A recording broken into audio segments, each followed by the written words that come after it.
Hi friends, this video I am going to be taking you through how you can teach your child, so your 3-year-old or your toddler, how to share. Quickly, I'm Alina Ghost and I do loads of mum content like this. I also do daily mum shorts and 2 long form videos a week. So if you want to be part of this community, please be so by subscribing to my channel. And basically, if you like this video, please do give me a thumbs up as it goes a really long way. So basically, let's get into what we really want to know, and that is, how do you teach a child how to share? I'm going to go through a few of my favorite key methods throughout this video, which I'll also add chapters to down below in case you want to basically skip, but I would very much recommend that you actually get into the detail of each one so that it helps you along the way. But basically, before I start, a disclaimer: I am only a mum.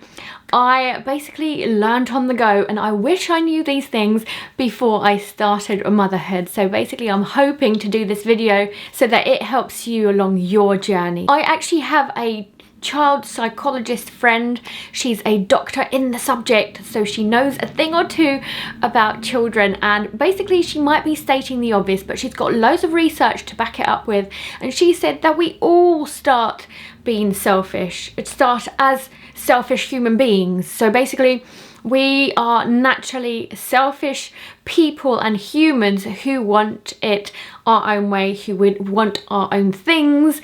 And basically, when your child doesn't want to share, it's not because they're bad, it's simply because it's a human nature. So be patient where you can be, but I'm hoping that these tips really help you out. Okay, so method number 1, I would very much recommend that you start by sharing at home whilst you play. So I have a child who is coming up to nearly 4 years old, so in a month's time. So he is a single child. So it was very imperative for me to try and teach him how to share. And it's not just about me teaching, but the whole family as well. So that's a key thing. But the first method is basically teaching the child and parent playing and sharing, but the same items. For example, you've got 2 of the exact same balls, or 2 of the exact same cars, or 2 of the exact same dollies that you want to play with, and you basically start sharing. So that is the first concept that you can start off with when they're very young. So even when they're toddlers and they're just walking about and playing with their things, it's basically about explaining or like teaching them through play that you can start sharing things. Oh, this one's mine, and then you swap. But it's important that you do that with the parent or like the caregiver and the child, and you swap those things, and then that becomes a norm. It means, oh, okay, so I can basically change those things around, and that's okay. Another easy example is, for example, when my 3-year-old is watching TV or something on YouTube, I can then swap it around. Say, okay, so you've watched this for 2 minutes. It's now my turn to basically watch something on YouTube or TV. And basically we swap it over, and I say, okay, well, for 2 minutes we're going to be watching Booba, for example. And then he can't argue that because we're sharing. And that's especially important if you don't have other kids, because I guess you do not naturally, when you've got other kids around in the house, you'd be like, okay, well, this child wants to watch something here, and then you'd swap it over for another, like, let's say 5-10 minutes. So this child is then choosing this. I've actually heard of someone who would choose different days for different children as well. So on Mondays, this person chooses. On this day, that person chooses. But basically, let's say it's technically the same thing because it's a TV channel or a YouTube video, for example. But yeah, it's something that you can basically start sharing with quite early on. Method number 2 is once again a parent and child sharing, but a different item. So it's not the same item this time, it's something completely different. So let's say I am playing with my boy and I have like a huge truck that I want to play with, and he's got little cars. And then after 5-10 minutes, I then say, okay, well, it's time to swap now. It's time to share and play nicely, and then we swap it round. So the idea is to be positive, to give them as much enthusiasm and praise as possible. So you're constantly like, yes, well done, you're doing such a great job. Wow, you're so good at sharing. And basically just encouraging that behavior, because it's something that we want to see. And usually when we see the opposite, when they don't want to share something, we don't want to chastise them too much. Like, as I said, it's human nature to be selfish. So make sure that you're always focusing on the positives. And usually what you do is actually like give 10 times more positivity than the negative. So if you do give basically a negative comment and you say, no, well, why aren't you sharing? No, you shouldn't be doing that. Then give them 10 more times that, the positive praise, when they do it right.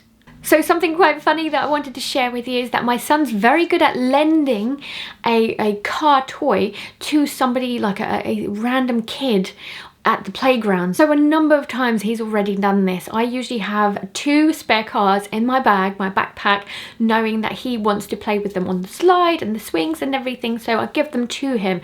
So he has 2. And he has been going round and giving it to another child who might want to play with a car, which is really super interesting. And it's not something that I encouraged either. That's why I'm sharing this. So he ended up on his own accord deciding, okay, I've got 2 cars here and I'm going to share one with somebody else so that I can play with them and so that they can have some fun, which is super interesting because he doesn't always stick around with that same child as well playing with this car. He sort of just lends it and then comes back for it later. And what we've been teaching him is that, like, instead of, well, he hasn't ever snatched it back. He's always been really polite about it, and he's like, please, can I have it back? Oh, it's my turn now, you know. So instead of like taking it back, he's already asking, like he knows that he shouldn't be snatching. So something else that I was going to mention is the fact that it's really good that, like, he goes to preschool. That also helped a lot. The fact that he's been in preschool for about 2 years now already, so he knows that there are rules that you have to share. And that brings me nicely to say that there's actually communal toys as well.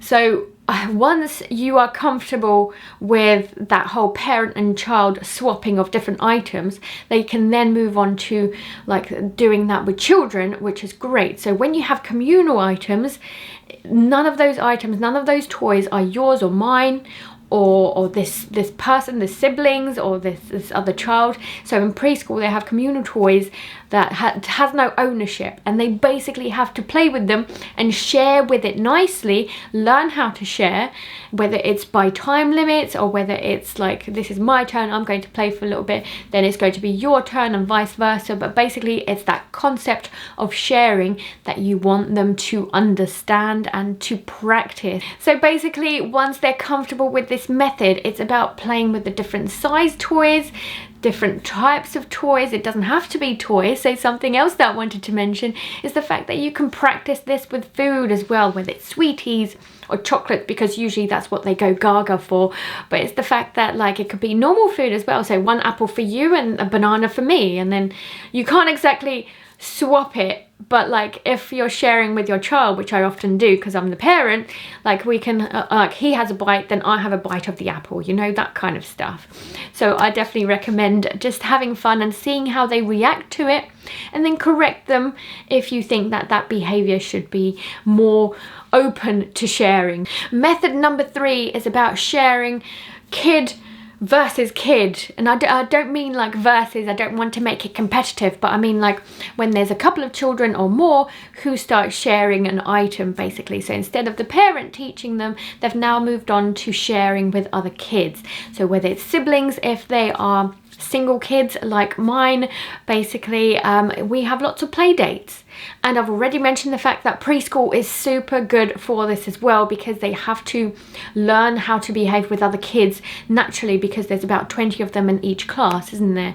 So it's a really good way to learn towards that reception class. But also, especially if you've got a single child, preschool is fantastic because they get that socialization. So basically what I'm trying to say here is that method number 3 is probably the last method that you go to, because that is probably the hardest, where there's 2 children who really are just naturally selfish and want that toy for themselves. And sometimes what happens is that when there's another kid that comes over to your house, and then they play with your kid's stuff. Your kid hasn't played with that thing for absolute months, and then they decide it's their favorite thing in the world now because somebody else is playing with it.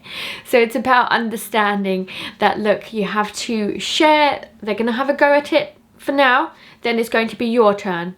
And it's about instilling that rule about sharing and playing nicely from day dot. So a word of warning, one of the things that happens with a couple of my friends who are mums, and basically they've opened up the concept of sharing to tell their child, okay, this is your favorite thing, and therefore you don't have to share it. So for me, that strikes as a warning, because for me, I've basically, I would think, okay, well, that's my favorite, and that's my favorite, and this is my favorite, so I don't want to share this. So basically it opens up breakage of the rules. Basically, you can break those rules. Your child now knows that they don't have to share something, whereas if that rule wasn't there, then they would always have to share something. So to give you another example is the fact that those people who have told me that, they said that their children have now had an issue sharing with items. One of them is a little girl who doesn't want to share with her brother anymore. She keeps saying, oh, but this is my favorite. No, this is my favorite. I don't want to share with my brother anymore. Basically, what I'm trying to say is that if you do open up to this rule, be very careful how you do it, because you don't want to have a backlash like I've just told you. So basically, for me, I'd personally stayed away from that. He doesn't have things that are his favorite. He literally has to share things. It's a very tough one, because at the same time you do want them to understand that they've got things of their own that they don't have to share, but you don't want them to know that it's their favorite thing that they don't have to share, if that makes sense. So there's a fine balance there. So in this household, we don't use the word favorite. We basically do have some items that are mine that are like, I'd say that's a mummy's thing, or that's daddy's thing, or that's Aiden's thing when it comes to like the puppy trying to eat like a particular toy or something, you know, chew a toy. Or like, this is CJ's toys, you shouldn't be taking CJ's, which is the puppy basically, you shouldn't be taking the dog's toys and things like that. So we do have items that are our own personal belongings, so that we know that it's belonging, like our own things. We don't have to share it, but at the same time we don't have that concept of, oh no, I'm not sharing this because it's my favorite. So perhaps it's just worth thinking about how you term it.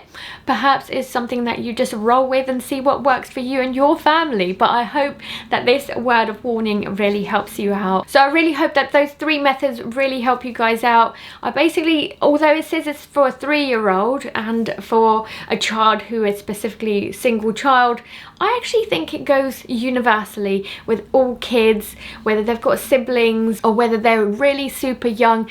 I personally started this unconsciously, just knowing that's how you like teach someone to share, basically from a very, very young age. As soon as you start playing, that's when you can start instilling those rules. So basically, this is mine, so swap and share, and basically as soon as you do that as the parent, it's then easier to do that with children. So best of luck. I hope that this is useful. Let me know what you think down below in the comments, and I hope to see you back here soon. Thanks so much for watching. Bye.